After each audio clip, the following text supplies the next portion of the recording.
স্বাগতম বাংলা ছোট গল্পে। রোকেয়া খাতুন ৫০ বছর ধরে ডাকবাহক।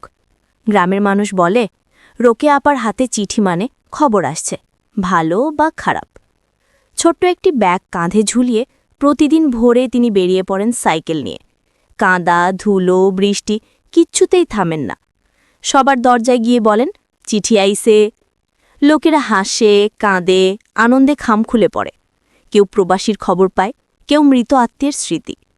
আর রোকেয়া শুধু দাঁড়িয়ে থাকেন দূরে, যতক্ষণ না মানুষটা চিঠি পড়ে শেষ করে। তিনি একসময় নিজের জন্য অপেক্ষা করতেন, একটা চিঠির জন্য, যেটা তার স্বামী বিদেশে যাওয়ার সময় প্রতিশ্রুতি দিয়েছিল। বলেছিল, চিঠি লিখব রোকেয়া, তোমার নামের প্রথম চিঠিটা হবে ভালোবাসা দিয়ে।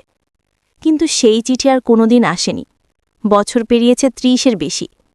লোকেরা বদলেছে, ডাকঘর এখন প্রায় ফাঁকা, সবই মোবাইল আর মেসেজের দুনিয়া। তবু রোকেয়া এখনও কাজ করেন। বলেন, যতদিন আমার হাতে চিঠি থাকবে, মানুষ এখনও একে অপরের জন্য লিখতে ভুলে যাবে না। একদিন বিকেলে ডাকঘরে এলো একটা পুরনো খাম, উপরে লেখা রোকেয়া খাতুনের নামে। সবাই অবাক। বছরের পর বছর কেউ তার নামে কিছু পাঠায়নি। রোকেয়া প্রথমে ভাবলেন ভুল হয়েছে, কিন্তু পোস্টমাস্টার বললেন, না আপা, ঠিক নামই আছে। তিনি খামটা হাতে নিলেন, কাঁপা হাতে খোলেন, ভেতরে এক পাতার চিঠি। রোকেয়া, জানি তুমি হয়তো ভাবছ আমি বেঁচে আছি কিনা। আমি ফিরে আসিনি, কারণ লজ্জা ছিল।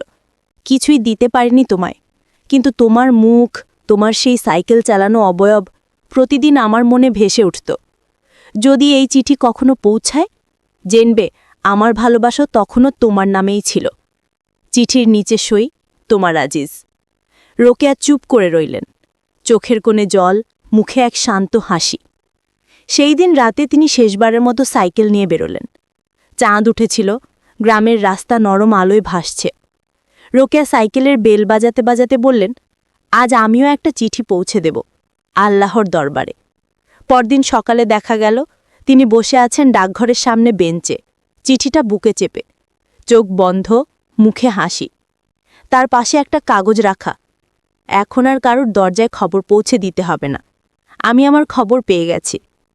যারা সারা জীবন অন্যের সুখ দুঃখের খবর বয়ে বেড়ান, তারা হয়তো নিজের খবরটা সব শেষে পান, কিন্তু সেই খবরই হয় সবচেয়ে শান্তিময়।